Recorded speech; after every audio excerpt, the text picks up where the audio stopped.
Rafi, you may proceed, sir, when you're ready. You have 2 minutes, sir. Wag muna, Mr. Presiding Officer, point of order lamang muna to. Yes, what is your point of order, Honorable Tulfo? Kasi kahapon, nabanggit na si Attorney Pua, magaling na abogado siya, ay pumunta sa COA, tama, para makipag-usap tungkol dun sa sinasabing audit query. Now, hindi po pa conflict of interest yun para siya ay mag-represent dito ngayon sa ano natin, pinag-uusapang confidential funds when in fact, siya mismo pumunta doon sa COA office para makipag-usap sa kanila. What do you think, Mr. Presiding Officer? The respondent in this case, Senator Judge Tulfo, is the Honorable Vice President, Sara Zimmerman Duterte. Attorney Poa, although he served under the office of the Vice President, I believe, and even under DepEd, is not a named respondent to this case. And in fact, is one of the lawyers, as you can see, of the respondent. There is no, I believe there is no conflict with respect to that, given that he is not the one in trial in this case. Okay, I rest my case, Mr. Presiding Officer. Ngayon, Pwede nang simulan ni Anika. yung oras. Yes. Mr. Witness, bukod sa OVP at saka DepEd, we're talking about confidential funds, meron pa ba ibang ahensya ng pamahalaan na inaudit nyo ang kanilang confidential funds? Based on the GAA po, meron may mga other agencies na may allotment for confidential fund. Kaya nga, meron kayong mga na-audit. Yes po, Your Honor. At dito sa mga ahensyang na-audit ninyo, magkapareho bang utilization nila ng confidential funds sa OVP, DepEd under BP Sara and those agencies na inaudit nyo? Yung utilization naman po ng confidential fund ay separate and distinct for every agency since yung kanilang utilization ay based on their mandate or operations. Okay. Sila ba'y gumamit ng mga aliases, gumamit ng mga pangalan chichirya, etc.?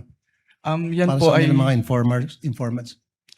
yan po ay hindi ko na ang alam ko po ay hindi ko po ma-determine based on the documents submitted since hindi naman po naka-indicate dun sa kanilang submission na yung mga pangalan na nandun ay aliases or not. Okay. Noong April 2026, nag-issue kayo ng disallowance sa OBP and its officers para at the same time ipinasusoli nyo yung parte ng confidential funds. Can you repeat your question po, Your Honor? I think that was April of 2025. Nag-issue kayo ng pinasusoli nyo ilang parte ng confidential funds ng OBP. I do not have personal knowledge na po about yan since wala na po ako sa ICFAO noong February 12, 2023 po. Okay. Anong reason ba't pinasusoli yung parte ng confidential funds na disallowed? What are the reasons? Wala po akong personal knowledge about dyan since hindi naman po ako yung nag-issue ng disallowance. Since nung na-issue po yung disallowance ay na-transfer na po ako to other agency of the COA. Okay. I think it was April 10, 2026. So wala na po kayo doon. Yes po, Your Honor. Okay. Sinabi kahapon ni Attorney Poa na binanggit niya ata yung COA circular ng 1992, if I'm not mistaken, na hindi dapat banggitin yung pangalan ng mga recipient dahil for reasons of security and national security. Security ng tao, ng recipients and national security. Would it compromise sa tingin po ninyo yung security ng informant kung hihingan nyo sila ng resibo patungkol sa mga gamot na natanggap nila mula sa confidential funds? Katulad nga po nung sinabi ko during my testimony, ang hinihingi po namin ay yung proof ng pagbili when it comes to the official receipt and the sales invoice po. Correct. Alam ba, resibo, bumili ng maintenance or antibiotics, yung ganong klaseng dapat iba ang hinihingi nyo. Yes po, Your Honor. Pero ang sinasabi nila, yun daw ay magdi-jeopardize ng magkakaroon ng problema sa national security. Actually, yung minention po nila na circular, which is yung 1999 is already repealed na. Repeal na. Opo. Pero just the same, sa tingin niyo ba yung pagbibili ng chichirya o dili kaya pagbili ng shampoo o suka sa sari-sari store, would that jeopardize the national security kapag yan ay binulgar sa inyo, binigyan ka ng sibo? Hindi po. Thank you. Thank you, Senator Judge Rafi Tulfo. Next to make his interjections would be Senator Bam Aquino. You are recognized, sir. You may proceed when you're ready. You have 2 minutes. Maraming salamat, Mr. Presiding Officer. Attorney, good morning. Good morning po, Senator. So, ang common understanding ho kasi ng confidential funds ay secret, pwedeng gamitin sa kung ano-ano, hindi pwedeng ibulgar sa publiko. Hindi po to totoo, no? Meron po talagang rules and regulations sa paggamit ng confidential funds. Yes po, Your Honor. Were you already part of the ICFAO in 2015? Yes po, Your Honor. So yung pinakitang memo nung 1992 at itong memo na pinag-usapan natin na circa 2015, parang magkaiba siya, no? Yes po, Your Honor. Do you know the reason why the rules changed with regard to the usage of confidential funds?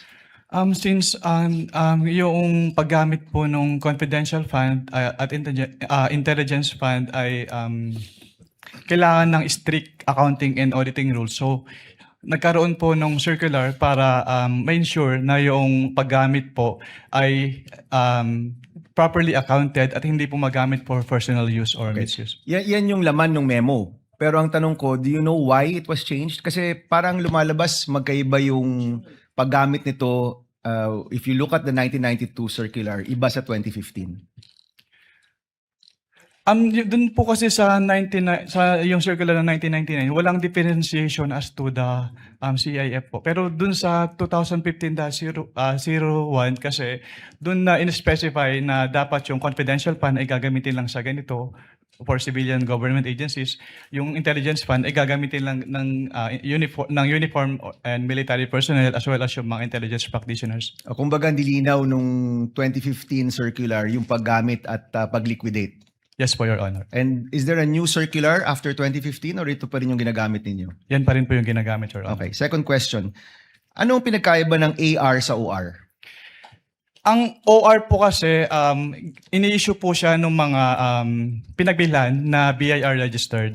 So, yung AR naman po, yun yung ginagamit ng agency para proof na binigay nila yung payment or payment dun sa tao na naka-receive noong payment.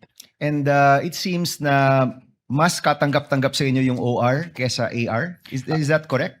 Depende po yan, Your Honor. Kapag purchases po kasi, kailangan po talagang OR yung ibigay sa amin kasi doon po namin tinitignan kung yung kung nag-purchase po talaga sila.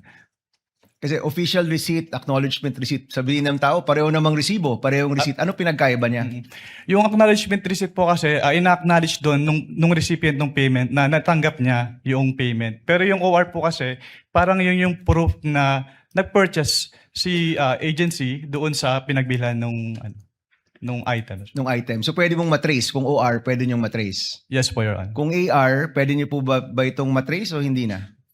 Pag AR po kasi, kung ano lang po talaga yun nandun sa face nung document, yun lang po yung basis namin since document-based po yung audit namin. Pag AR po kasi, makikita lang po doon kung saan binili. Okay, yun lang yung information. Tsaka kung sinong tumanggap. Opo, yung pinagbilan po. Okay, dito naman sa tumatanggap, no, allowed ba yung code names? Allowed ba yung alias sa inyo? Based on the provision of the joint circular, it is neither allowed nor prohibited po since silent po yung joint circular as to that. Is that as of 2015 or even in previous liquidation of confidential funds? So, wala. Based on my recollection po, even yung dating circulars po, buhat nung nag-assume po ako sa ICFA, wala naman pong provision as to the use of aliases. So bawal ang paggamit ng alias. The circular is silent po. Okay. Para sa inyo, kung alias, yung paggamit ng alias ay bawal, so hindi importante kung may ibang tao ito, totoong tao ba to, basta yung pangalan na binigay sa inyo, ang expectation nyo, totoong tao yan. Based on that, kasi ang katulad nga po ng sinabi ko, document-based po kami. So wala po kaming way to determine if this is an alias or not po. Oh, but in general, ang tinatanggap yung dokumento, dapat totoong tao. Yes po, Your Honor. Okay, next. Did you have napag-usapan nyo kahapon yung dealings nyo with OVP nung lumabas na or malapit nang lumabas yung AOM? Previous to that, meron ka bang dealings with OVP? Wala na po, Your Honor. So walang kumausap sa inyo, walang nagtanong kung paano to dapat i-liquidate, apart from the meeting which included Attorney Poa. Wala na po akong maalala, Your Honor. Okay. Last question lang, Mr. Presiding Officer. Please wind up. Yung notice, yung AOM, ibig sabihin yan, may chance pa kayong i-correct, di ba? Yes po, Your Honor. Pag notice of disallowance na, may chance pa ba yung i-correct o naniningil na? Actually, the moment that we issue notice of disallowance, ni-require na po yung accountable officers to restitute po yung amount And to involved. your knowledge, is there a notice of disallowance for the OVP and DepEd funds? Wala po akong personal knowledge, pero nakita ko po sa news po, so I was made aware na may end na po yung OVP 2022.